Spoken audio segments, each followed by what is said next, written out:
السلام عليكم ورحمة الله. ازيكم حبايب قلبي؟ عاملين ايه؟ يا رب تكونوا بخير. النهاردة بقى نعمل حاجة كده اختراع، ولا عجن ولا فرد ولا اي حاجة، حاجة كده سهلة وطالعة معانا جميلة، طالعة بالشكل الحلو الجميل دوت معانا. شايفين القطعة؟ إيه، بسم الله ما شاء الله، حلوة قوي ما شاء الله عليها.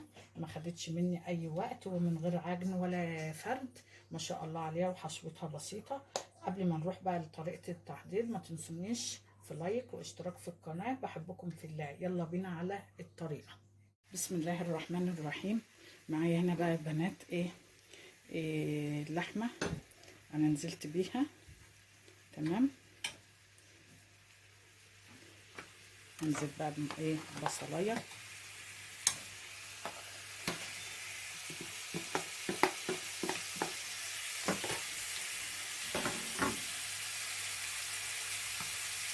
وشوية إيه فلفل اخضر بالشكل ده.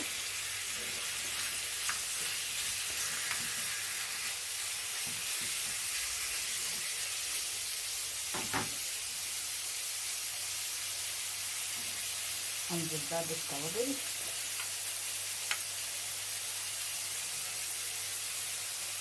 توابل اللحمة، 7 بهارات،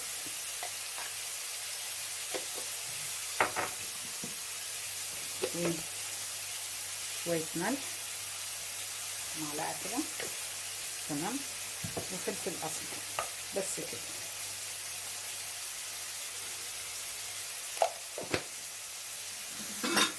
معايا هنا بقى لفة جلاش، ومعايا هنا زبدة انا سيحتها. معانا هنا بقى يا بنات لفة من الجلاش. ابدأ بقى ارصها كده. بسم الله الرحمن الرحيم.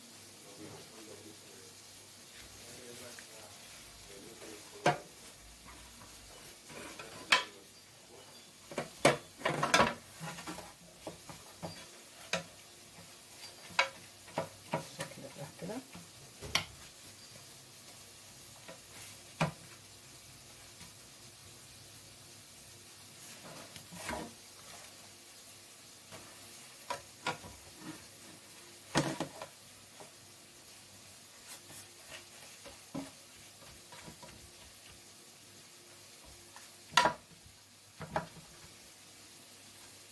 نبدأ بقى اخد نص الكمية بتاعتي بتاعت لفة الجلاش اللي معايا.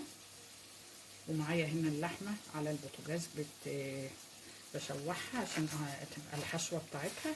انت ممكن بقى تستخدمي اي حشوة، لو في سجق، لحمة مفرومة، انا هعملها بلحمة مفرومة، او عندك سجق او فراخ صدر فرخة، اللي موجود عندك اشتغلي بيه. بسم الله الرحمن الرحيم. اللهم صل وسلم وبارك على سيدنا محمد. بالشكل ده كده يا بنات. انا هنا اخدت نص الكمية بتاعت الجلاش، اللفة بتاعتي، طبقة طبقة كده، نظبطها ونحط السمنة بتاعتنا بالشكل ده. هبدأ بقى احط بقى الحشو ده بالشكل دوت. بسم الله ما شاء الله. هنا حطيت الحشوة يا بنات.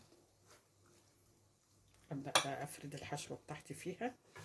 انا حطيت الحشوة، ابدأ بقى احط عليها شوية جبن كده، ميكس جبن بالشكل ده كده يا بنات. ابدأ بقى احط بقية الجلاش اللي معايا. طبعا مفيش حاجة بتترمي من الجلاش، حتى لو مقطوع بتبدأي تحطيه في الصينية وتظبطي الصينية بتاعتك بالشكل ده كده.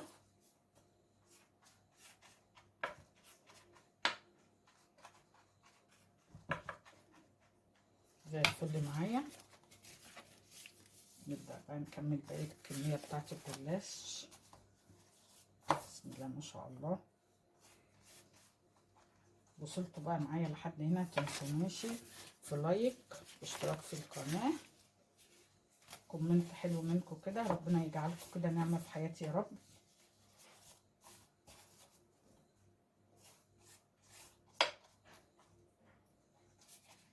بالشكل ده كده.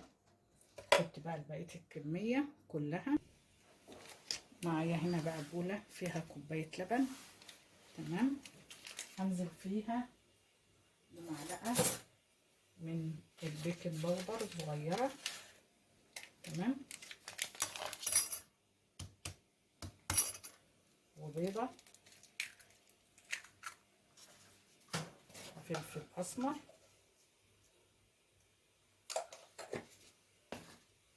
ملح،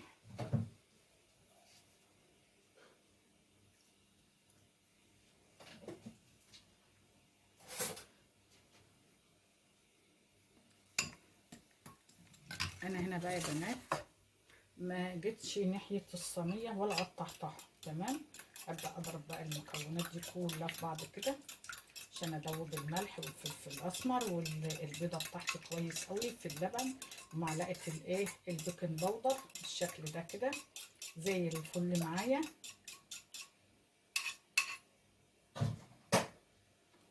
انزل بيها بقى كده، بسم الله الرحمن الرحيم.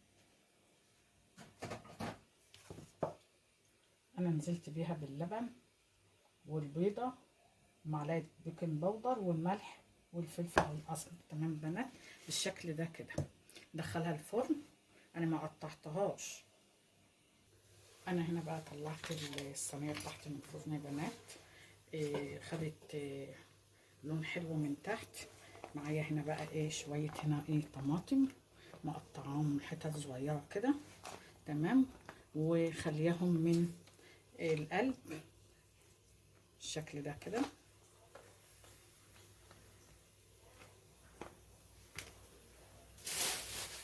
وابدا احط عليها شويه جبنه كده، ميكس جبنه كده على الوش، حاجه كده وهم اختراع، ولا عجن ولا فرد.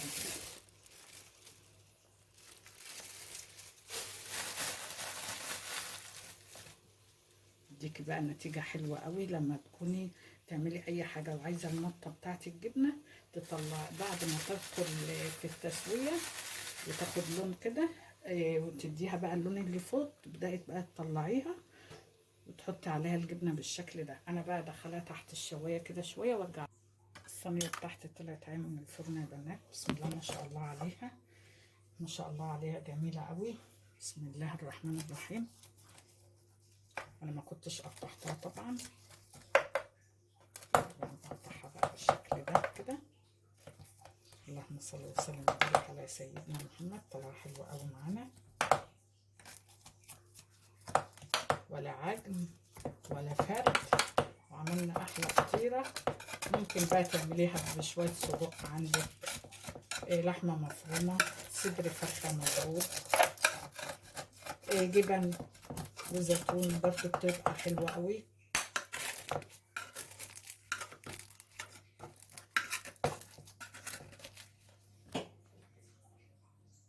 ابدا كده اطلع بقى منها كده، بسم الله الرحمن الرحيم.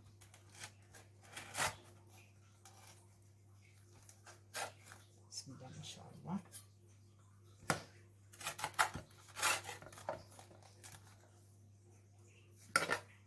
نبدا بقى نطلعها كده ان شاء الله. اللهم بارك، حلو قوي، طلع معانا حلو قوي.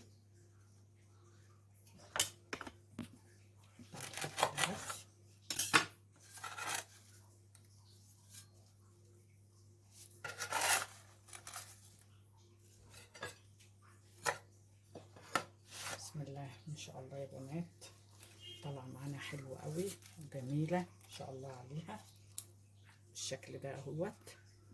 فطيره تسميها بقى فطيره بيتزايه، حاجه كده جميله وطالعه حلوه ومورقه معانا بمعلقه البيكنج باودر اللي حطيناها عليها، مخليه شكلها طالع جميل وحلوه قوي معانا ما شاء الله عليها. يا رب كده الوصفه تكون عجبتكم، جربوها يا بنات باذن الله تعجبكم.